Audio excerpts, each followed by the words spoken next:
Hello, ചെമ്പനീർ പൂവിലെ ഇന്നത്തെ എപ്പിസോഡിൽ സച്ചി ശ്രുതിയെ പ്രതിക്കൂട്ടിൽ നിർത്തി ചോദ്യം ചെയ്യുന്നത് തുടരുകയാണ് കേട്ടോ. ശ്രുതി പറയാണ്, ഞങ്ങൾ ആരുടെ കയ്യിൽ നിന്നും ക്യാഷൊന്നും വാങ്ങിയിട്ടില്ല, സച്ചി വെറുതെ കള്ളം പറഞ്ഞുണ്ടാക്കുകയാണ്, സച്ചിയുടെ കയ്യിൽ അതിന് തെളിവൊന്നും ഇല്ലല്ലോ എന്നൊക്കെ പറയാണ്.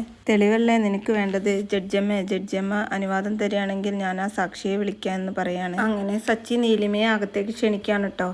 നീലിമയെ കണ്ടതും ശ്രുതിയും ആകെ ഞെട്ടിത്തരിച്ച് നിൽക്കുകയാണ്. അങ്ങനെ നീലിമ എല്ലാവരോടായിട്ട് പറയും, എൻ്റെ പേര് നീലിമ, സച്ചിയുടെ കാമുകിയായിരുന്നു ഞാൻ, നിങ്ങളുടെ 50 ലക്ഷം തട്ടിയെടുത്ത ആളാണ് ഞാൻ എന്നൊക്കെ പറയും.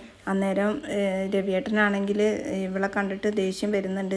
രവിയേട്ടൻ പറയും, എൻ്റെ കയ്യിൽ നിന്ന് 50 ലക്ഷം തട്ടിയെടുത്ത് എന്നെ ചതിച്ചതല്ലേ എന്ന്. അപ്പോൾ നീലിമ പറയാണ്, ഞാൻ തെറ്റ് ചെയ്തവളാണ്, സമ്മതിച്ചു, അതിൽ നിങ്ങൾക്കെല്ലാവർക്കും വിഷമമുണ്ടെന്ന് എനിക്കറിയാം, നിങ്ങളതിലൊരുപാട്, ഈ കുടുംബം തന്നെ ഒരുപാട് പ്രയാസപ്പെട്ടിട്ടുണ്ടെന്ന് എനിക്കറിയാം, അതിൽ ഞാൻ എല്ലാവരോടും ക്ഷമ ചോദിക്കുകയാണ് എന്നൊക്കെ പറയും. പക്ഷെ ഞാനിങ്ങനെ ഒരു തെറ്റ് ചെയ്തിട്ടുണ്ടെങ്കിൽ അതിൻ്റെ കാരണക്കാരൻ ശ്രുതിയാണെന്ന് പറയുമ്പോൾ ചന്ദ്രമതി ആകെ പൊട്ടിത്തെറിക്കുകയാണ് നീലിമയുടെ അടുത്ത്. എൻ്റെ മകനെ ചതിച്ചവളല്ലേ നീ, ഇപ്പോൾ പോലീസിനെ വിളിക്കുകയെന്ന് പറഞ്ഞിട്ട് ശ്രീകാന്തിനോട് പോലീസിനെ വിളിക്കാൻ ആവശ്യപ്പെടുമ്പോൾ നീലിമ പറയും, എന്തിനാ പോലീസിനെ വിളിക്കണത്, 50 ലക്ഷം ഞാൻ തട്ടിയെടുത്തിട്ടുണ്ടെങ്കിൽ അത് ഞാൻ എന്നോ ശ്രുതിക്ക് ഞാൻ കൈമാറിയിട്ടുണ്ട് എന്ന് പറയാണ്.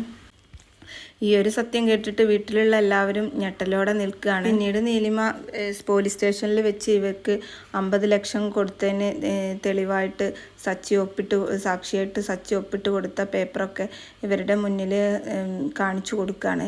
അതുപോലെ 50 ലക്ഷം സച്ചിയുടെ അക്കൗണ്ടിലേക്ക് ട്രാൻസ്ഫർ ചെയ്തതിൻ്റെ കോപ്പി സഹിതം ശ്രീകാന്ത് വർഷയും കൂടെ ഇത് വായിച്ചു നോക്കുകയാണ്. അപ്പോൾ അവർക്കെല്ലാവർക്കും കാര്യങ്ങളൊക്കെ മനസ്സിലാവാണ്. നിൻ്റെ എല്ലാ കാര്യത്തിനും സപ്പോർട്ട് ചെയ്യുന്നവളല്ലേ ഞാൻ, എന്നിട്ട് നീ ഈ സത്യം എൻ്റെ അടുത്ത് മറച്ചു വെച്ചല്ലോ, നീ എന്നെ ചതിച്ചല്ലോ എന്നൊക്കെ പറയാം. നേരം ശ്രുതി പറയാണ്, അമ്മേ എന്നെ ഇങ്ങനെ തല്ലല്ലേ, എൻ്റെ അടുത്ത് ഇങ്ങനെ ഷോറൂം തുടങ്ങുന്ന കാര്യമൊക്കെ പറഞ്ഞത് ശ്രുതിയാണ്, അവളാണ് ഇങ്ങനെ ഒരു ഐഡിയ എൻ്റെ അടുത്ത് പറഞ്ഞത് എന്ന് പറയും. അങ്ങനെ ചന്ദ്രമതി പിന്നീട് ശ്രുതിയെ അടുത്തേക്ക് വിളിച്ചിട്ട് ശ്രുതിയെ തലങ്ങും വിലങ്ങും നന്നായിട്ട് കവിളത്തും തോളിലും ഒക്കെ നന്നായിട്ട് അടിക്കുകയാണ്. നീ എന്നെ ചതിച്ചൂലേ, ഞാൻ അല്പം മുമ്പ് പോലും രേവതിയുടെ അടുത്ത് നിന്നെക്കുറിച്ച് വാതോരാതെ സംസാരിച്ചിട്ടുള്ളൂ എന്ന് പറയാണ്. ആ സമയത്ത് ശ്രുതിയുടെ കഴിവുകേടിനെ കുറിച്ചിട്ടും ഒക്കെ പറയാണ്.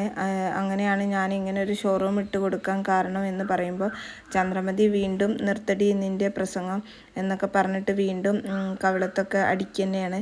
അവളെ നന്നായിട്ട് ശകാരിക്കുന്നതോടു കൂടിയാണ് കേട്ടോ ഇന്നത്തെ എപ്പിസോഡ് അവസാനിക്കുന്നത്. ഇന്നത്തെ പ്രമോ നിങ്ങൾക്ക് ഇഷ്ടപ്പെട്ടാൽ ഈ ചാനലൊന്ന് സബ്സ്ക്രൈബ് ചെയ്ത് സപ്പോർട്ട് ചെയ്യാൻ മറക്കല്ലേ.